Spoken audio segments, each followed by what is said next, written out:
Hi అండి, వంకాయస్ కిచెన్కి స్వాగతం. ఈరోజు మీకు traditional and tasty and healthy food చూపించబోతున్నానండి. అది చూపించబోయే ముందు మీరు వంకాయస్ కిచెన్ని సబ్స్క్రైబ్ చేయండి, షేర్ చేయండి, లైక్ చేయండి, కామెంట్ చేయండి, అలాగే పక్కనే ఉన్న గంట కొట్టండి. అదేనండి ట్రెడిషనల్ అండ్ టేస్టీ. అండ్ ఇంకోటి ఏంటంటే సీజన్ వారి ఫుడ్ అండి. ఈ ఫుడ్ చేసుకోవాలి అండ్ నిజంగా జన్మలో ఒక్కసారైనా తిని ఉండాలండి, అంత టేస్టీ అయిన కర్రీ అనమాట ఇది.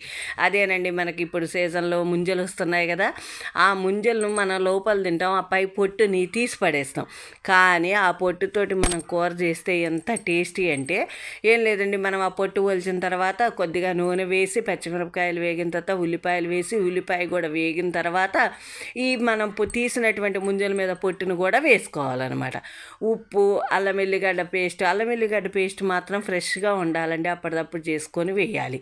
అలా వేసి దాంట్లోనే మూత పెట్టి మనం అప్పుడప్పుడు కలుపుతూ మగ్గించాలి. కానీ నీళ్లు మాత్రం పోయకూడదండి. అదొక్కటి మాత్రం గుర్తుపెట్టుకోండి, ఎంత టేస్టీయో మీకే తెలుస్తుంది. ఆ తర్వాత అది కూడా వేగిన తర్వాత అప్పుడు లాస్ట్లో దించబోయే ముందు కొద్దిగా కారం కూడా వేసి మళ్ళీ కొద్దిసేపు వేగనియ్యాలి మూత పెట్టి. అలా బాగా వేగిన తర్వాత ఆ కూరని మనము అన్నంలో తిన్నట్లయితే అసలు నిజంగా అమోఘమైన టేస్ట్ అండి. అలాగే మంచి హెల్దీ కూడా, ప్లస్ ఇంత రుచిగా ఉంటుందా, ఇన్ని రోజులు ఈ పొట్టు మనం పడేసామా అనుకుంటాం అనమాట.